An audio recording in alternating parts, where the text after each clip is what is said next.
I was prowling in the midnight hour, lurking in some random alley on the corner of 16th and Sheba. The air stuck to my lungs like Velcro, or maybe it was the terminal cancer. Either way, I was about to make the biggest bust of my career. I chanced to notice a male perpetrator succumbing to the lure and seduction of prostitution. But, just as I was ready to hone in on them, it all went wrong. I was upstaged yet again by my superior, Lieutenant Roger Tudhope, and my biggest threat on the force, one Kevin September. No matter how hard I tried, Kevin September always manages to be one up on me in the eyes of the lieutenant. And all I could do was stand there while they stole my press. Oh yeah, the lieutenant had a real hard-on for me. And September just stood there, basking in my humiliation.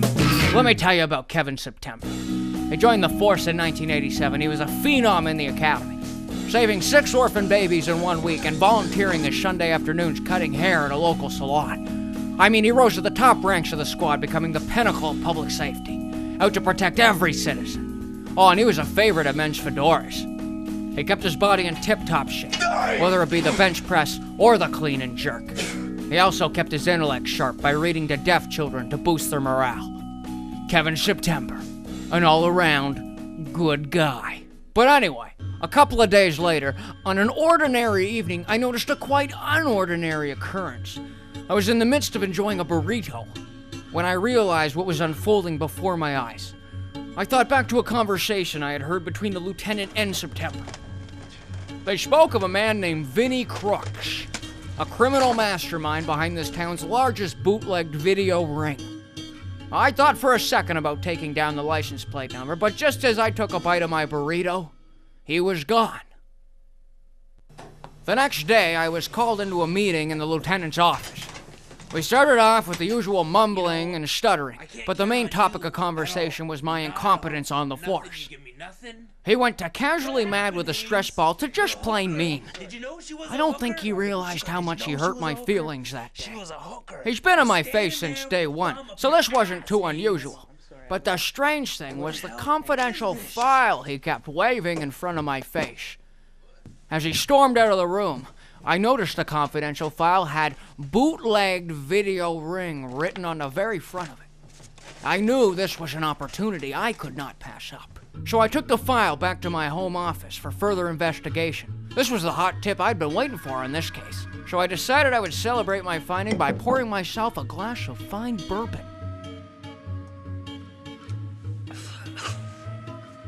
The file spared no details, it had everything. The first page in the file that caught my attention was a detailed game plan of how the bust was gonna go down. September was making his move at 10 o'clock tomorrow night. This could be my last chance to save my job before I got demoted to Kevin September's secretary. I wasn't gonna allow that. I knew what I had to do.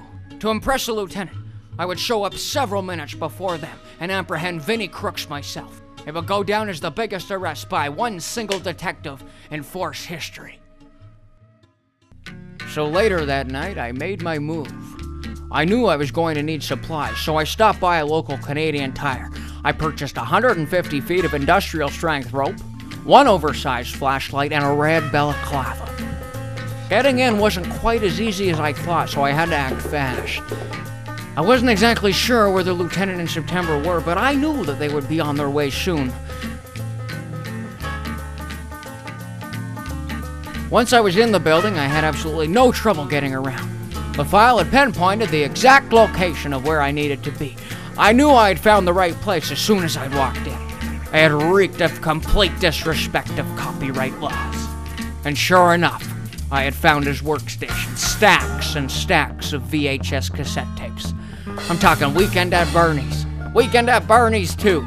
Dances with Wolves, enough tapes to choke a horse.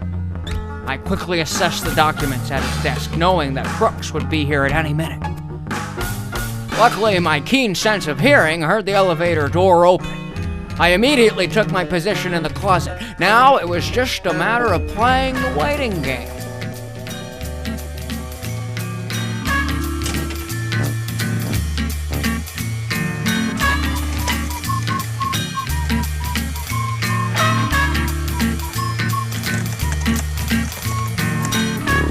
Raise your arrest for downloading movies!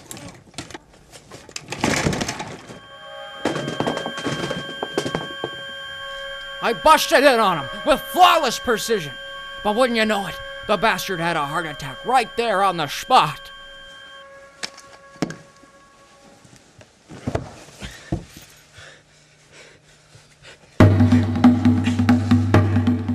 As I was beginning the process of CPR, a million things were running through my head. I knew that if I didn't have Vinnie Crooks alive, there would be absolutely no case and no hope of restoring my credibility with the lieutenant.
I took him to a secret cabin where I could lay low until I nursed him back to health. Not even Kevin September himself would be able to find us out here. Crooks was in a fragile state. For the first week, he couldn't sit up on his own, and on the second week, he conquered the oxygen tank. By week 4, he had stopped drooling and learned to walk with crutches. Then came his big day. Crooks was about to be set free. And by free, I mean arrested. The lieutenant in September arrived just when I had told them to. Sure, I kind of grew attached to him. I mean, you can't help but grow attached to someone when you share the same bathtub for 4 weeks. But this was the arrest that would earn me my gold medallion. And Kevin September would be right there to polish it off.